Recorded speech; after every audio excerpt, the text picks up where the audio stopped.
জানিয়ে দিব এই মুহূর্তে আমাদের হাতে এসেছে গুরুত্বপূর্ণ আপডেট সংবাদের শিরোনাম। শুরুতেই থাকছে হত্যার উদ্দেশ্যেই ভিপি নূরকে আঘাত করা হয় বলছে বিএনপি নেতা ফখরুল। এবারে জানিয়ে দিব আওয়ামী লীগ ফিরলে কেউ ছাড় পাবে না বলে মন্তব্য রাশেদ খানের। এদিকে ইরানের পরমাণু কর্মসূচি নিয়ে পুতিনের মন্তব্য।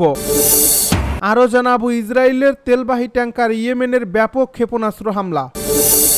সব শেষে জানিয়ে দিব জুলাইয়ের ঘটনার জন্য আমি অনুতপ্ত ও লজ্জিত রাজসাক্ষী মামুনের। এতক্ষণ শুনছিলেন হাতে থাকা আপডেট সংবাদের শিরোনাম, এবারে বিস্তারিত। তবে তার আগে অনুরোধ রইল ভিডিওটিতে একটি লাইক এবং কমেন্ট করে জানিয়ে দিন ভিডিও সম্পর্কে আপনার মূল্যবান মতামত। আরও জানিয়ে দিন ভিডিওটি কোথা থেকে দেখছেন বা কোন জেলা থেকে দেখছেন। হত্যার উদ্দেশ্যেই ভিপি নূরকে আঘাত করা হয় বলছে বিএনপি নেতা ফখরুল।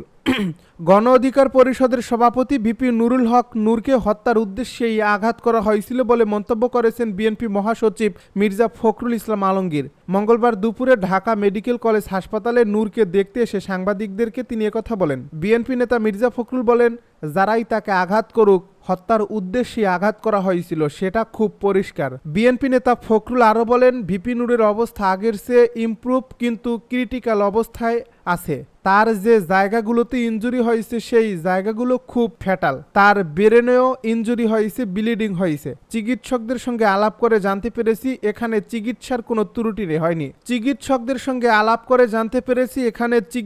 কোনো ত্রুটি হয়নি। সে এখনও খেতে পারছে না, তাকে পাইপ দিয়ে লিকুইড খেতে হয়। তার রিকভারি হতে সময় লাগছে, তাকে দেশের বাইরে পাঠানো দরকার। বিএনপি মহাসচিব বলেন, অভ্যুত্থানের পরই আইন প্রয়োগকারী সংস্থা যদি আমাদের নেতাদের উপর এভাবে আক্রমণ করে তাহলে সাধারণ মানুষকে কি করছে চিন্তা করেন। এটা আমি কোনোভাবেই মেনে নিতে পারি না। প্রধান উপদেষ্টা বিচার বিভাগীয় যে তদন্ত দিয়েছেন সেটা দ্রুত শেষ করে ব্যবস্থা নেওয়া উচিত। সরকারের কাছে বলছি, তাকে উন্নত চিকিৎসার জন্য দেশের বাইরে পাঠানো উচিত। আওয়ামী লীগ ফিরলে কেউ ছাড় পাবে না বলে হুঁশিয়ারি রাশেদ খানের। আওয়ামী লীগ ফেরত আসলে কেউ ছাড় পাবে না বলে মন্তব্য করেছেন গণ অধিকার পরিষদের সাধারণ সম্পাদক রাশেদ খান। সোমবার রাতে দেশের একটি বেসরকারি টেলিভিশন টকশোতে অংশ নিয়ে তিনি মন্তব্য করেন। রাশেদ খান বলেন, দেশের বিভিন্ন বিশ্ববিদ্যালয়গুলো অস্থিতিশীল করতে আওয়ামী লীগ এবং তাদের অঙ্গ সংগঠনগুলো কাজ করছে। এভাবে দেশকে অস্থিতিশীল করার নানা ধরনের চক্রান্ত সৃষ্টি হবে। তিনি বলেন, আমরা রাজনীতি করি, যে কারণে বিভিন্ন জায়গা থেকে কিন্তু আমরা তথ্যপত্র পাই। রাশেদ খান বলেন, আওয়ামী লীগ এবং জাতীয় পার্টি যদি ফিরে আসে তাহলে আপনি মঞ্জুর আল মতিন, আপনার অবস্থা কি হবে? জুলাই আন্দোলনে আপনি যে ভূমিকা রেখেছেন আপনার কি হবে? আমরা যে আন্দোলন করেছি আমাদের কি হবে? তিনি বলেন, আওয়ামী লীগ যদি ফিরে আসে কেউ কিন্তু ছাড় পাবে না। এজন্য আমাদের কনসার্নটা হলো আওয়ামী লীগ বা তাদের দোসরদের আমরা যেভাবে গণ অভ্যুত্থানে প্রতিহত করেছি ঠিক একইভাবে তাদের রাজনৈতিক এবং সাংগঠনিক কার্যক্রমটা প্রতিহত করা। অন্যথায় এই দেশে আবারও আওয়ামী ফ্যাসিবাদ ফিরবে, জাতীয় পার্টির মতো ফ্যাসিবাদ ফিরবে এবং আরেকটা গণহত্যা পরিচালিত হবে। বিভিন্ন বিশ্ববিদ্যালয়ে অস্থিরতা প্রসঙ্গে গণ অধিকার পরিষদের এই নেতা বলেন, আমার কাছে বিভিন্ন বিশ্ববিদ্যালয়ের শিক্ষার্থীদের সঙ্গে গ্রামবাসীর সংঘর্ষটাকে সন্দেহজনক মনে হচ্ছে। এটা সংঘর্ষ নাকি আওয়ামী লীগ একটা সংঘর্ষ বাঁধিয়ে দিয়েছে তাদের নেতাকর্মীদের মাধ্যমে। ইরানের পরমাণু কর্মসূচি নিয়ে পুতিনের মন্তব্য। ইরানের পরমাণু কর্মসূচি নিয়ে নতুন করে আলোচনায়। এরই মধ্যে ইউরোপের 3 দেশ ফ্রান্স, জার্মানি ও ব্রিটেনের সঙ্গে পরমাণু কর্মসূচি নিয়ে আলোচনা ব্যর্থ হয়েছে। দেশ তিনটি সেই প্রেক্ষাপটে জাতিসংঘকে জানিয়ে দিয়েছে যেন ইরানের উপর নিষেধাজ্ঞা পুনর্বহাল করা হয়। এ নিয়ে রাশিয়া দেশটির প্রতিক্রিয়া জানিয়েছে। তবে চীনের তিয়ানজিনে ইরানি প্রেসিডেন্ট মাসুদ পেজেশকিয়ানকে কাছে পেয়ে মন্তব্য করেছেন রুশ প্রেসিডেন্ট ভ্লাদিমির পুতিন। খবর আনাদুল এজেন্সির। বহুজাতিক এই সম্মেলনে বিশ্বের গুরুত্বপূর্ণ বিভিন্ন দেশের নেতারা উপস্থিত হয়েছেন। বিশেষ করে মার্কিন প্রেসিডেন্ট ডোনাল্ড ট্রাম্পের চলমান বাণিজ্যিক যুদ্ধের মধ্যে এই সম্মেলন খুব তাৎপর্যপূর্ণ। এই সম্মেলনে জোটবদ্ধ হওয়ার ইঙ্গিত দিয়েছে চীন, রাশিয়া ও ভারত। সাংহাই কো-অপারেশন অর্গানাইজেশনের এই সম্মেলনে হাজির হয়েছেন ইরানি প্রেসিডেন্টও। সেখানেই পেজেশকিয়ানের সঙ্গে বৈঠক করেন পুতিন। বৈঠকে তিনি ইরানের পরমাণু কর্মসূচি নিয়ে আলোচনা করেন। সোমবার ক্রেমলিন এমন তথ্য জানিয়েছে। পুতিন জানান, ইরানকে মোটেও একা ছেড়ে দেননি তিনি, বরং তেহরানের পরমাণু কর্মসূচি নিয়ে নিয়মিতই উভয় দেশের নেতাদের মধ্যে আলোচনা হয় বলে জানান পুতিন। রুশ প্রেসিডেন্টের এমন মন্তব্য পশ্চিমাদের জন্য বার্তা হিসেবেই দেখা হচ্ছে, কেননা যুক্তরাষ্ট্র সহ পশ্চিমারা যখন ইরানকে চাপে রেখেছে তখন রাশিয়ার এই পাশে দাঁড়ানো তেহরানের শক্তি বহুগুণ বাড়িয়ে দেবে। ইসরায়েলের তেলবাহী ট্যাঙ্কার ইয়েমেনের ব্যাপক ক্ষেপণাস্ত্র হামলা। লোহিত সাগরে ইসরায়েলি মালিকানাধীন একটি তেলবাহী ট্যাঙ্কারে ক্ষেপণাস্ত্র হামলার দাবি করেছে ইয়েমেনি সেনাবাহিনী। সোমবার সকালে সেনাবাহিনীর পক্ষ থেকে এই ঘোষণা দেওয়া হয়।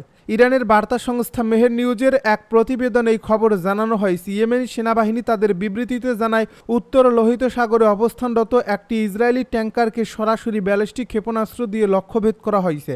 ইয়েমেনের সশস্ত্র বাহিনীর মুখপাত্র ইয়াহিয়া সারি বলেন, ফিলিস্তিনি জনগণের প্রতি সংহতি প্রকাশ এবং গাজা উপত্যকায় ইসরায়েলি আগ্রাসনের প্রতিক্রিয়াতেই এই সামরিক অভিযান চালানো হয়েছে। তিনি দাবি করেন, ইসরায়েলি বাহিনী গাজায় অবরোধ ও গণহত্যা চালাচ্ছে, আর এর বিরুদ্ধে প্রতিবাদ হিসেবেই ইয়েমেনের নৌবাহিনীর ট্যাঙ্কারটিকে লক্ষ্য করে ক্ষেপণাস্ত্র হামলা চালিয়েছে। তিনি আরও বলেন, লোহিত সাগর ও আরব সাগরে ইসরায়েলি নৌ চলাচল বন্ধ করার চাপ বাড়তেই এই অভিযান পরিচালিত হয়েছে। তার ভাষায়, আমাদের ক্ষেপণাস্ত্র সরাসরি ট্যাঙ্কারকে লক্ষ্য করেছে।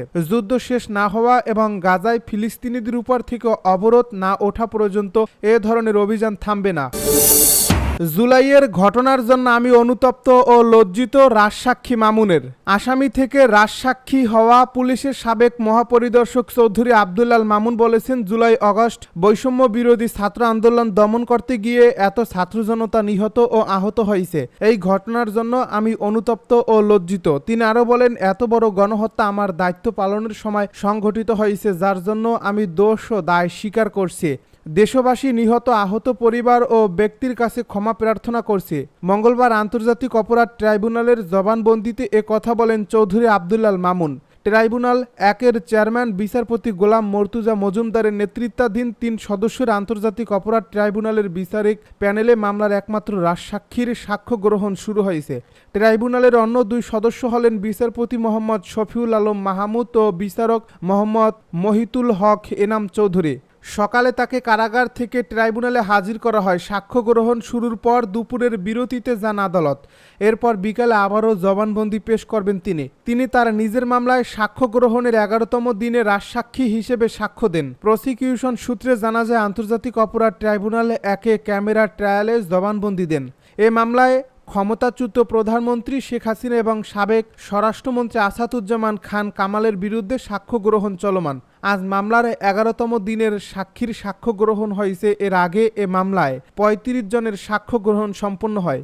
জুলাই অভ্যুত্থানে সংঘটিত মানবতাবিরোধী অপরাধের মামলায় ক্ষমতাচ্যুত প্রধানমন্ত্রী শেখ হাসিনা ও সাবেক স্বরাষ্ট্রমন্ত্রী আসাদুজ্জামান খান কামাল পলাতক আসামি।